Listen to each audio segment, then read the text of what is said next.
Hey guys, and welcome back to the channel. Today, the 2025 Ford Maverick LOBO.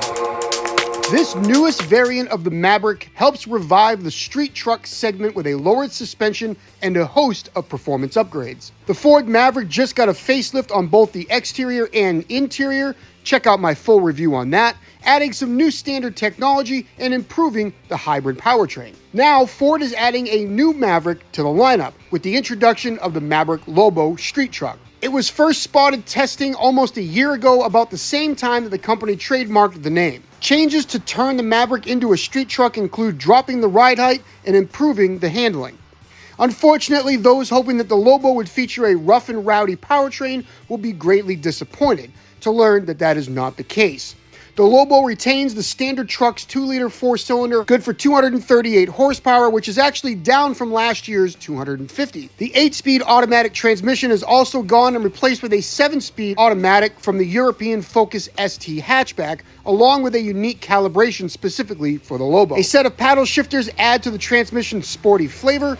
Cooling duties are helped by the addition of a 4K towing package, upgraded oil cooler, and transmission coolers. Unfortunately, the LOBO is only able to tow 2,000 pounds versus the regular Maverick's 4,000. Further upgrades are focused on handling, with the LOBO borrowing parts from the rest of Ford's lineup. The steering rack for the LOBO was lifted for the European Kuga model and the dual-piston brake calipers from the Focus ST.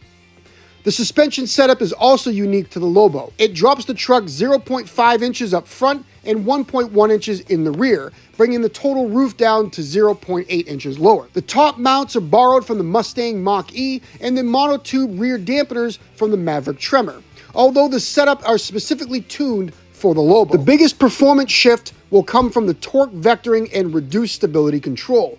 There are also a handful of visual changes as well. Standard are a set of 19-inch wheels that recall the OZ racing wheels used on the Ford Rally specials, such as the Escort RS Cosworth. Like every 2025 Maverick trim, the LOBO gets a unique front end. Bumpers, rocker panels are painted the body color and with a contrasting black roof. Taking a look on the inside, the LOBO gets a grabber blue and electronic lime stitching with a matching overprint on the seats that Ford says is inspired by street culture. Deliveries are expected in early 2025. The street variant will be available in 2 trims. The standard version will start at $36,595 and the high version will start at $42,090, which adds more features such as heated steering wheel, seats, along with a spray and bed liner. Overall, Ford has really hit the mark with this LOBO. A cool lowered truck with a drift mode? Bring it on. Overall, I really think Ford hit the mark with this LOBO. A cool lowered truck with a drift mode. The only downside is that there isn't any more power, but I'm sure with the aftermarket, there are ways around that. After all, this is the company that brought you the SVT Lightning back in the late 90s, which was an answer to the Silverado SS. Personally, I think that this is super cool and absolutely perfect timing for Ford to bring this on. If you guys enjoyed this video, give it a thumbs up, consider subscribing, and let me know what you think of the 2025 Ford Maverick LOBO. As always, thanks for watching, and I will talk to you next time.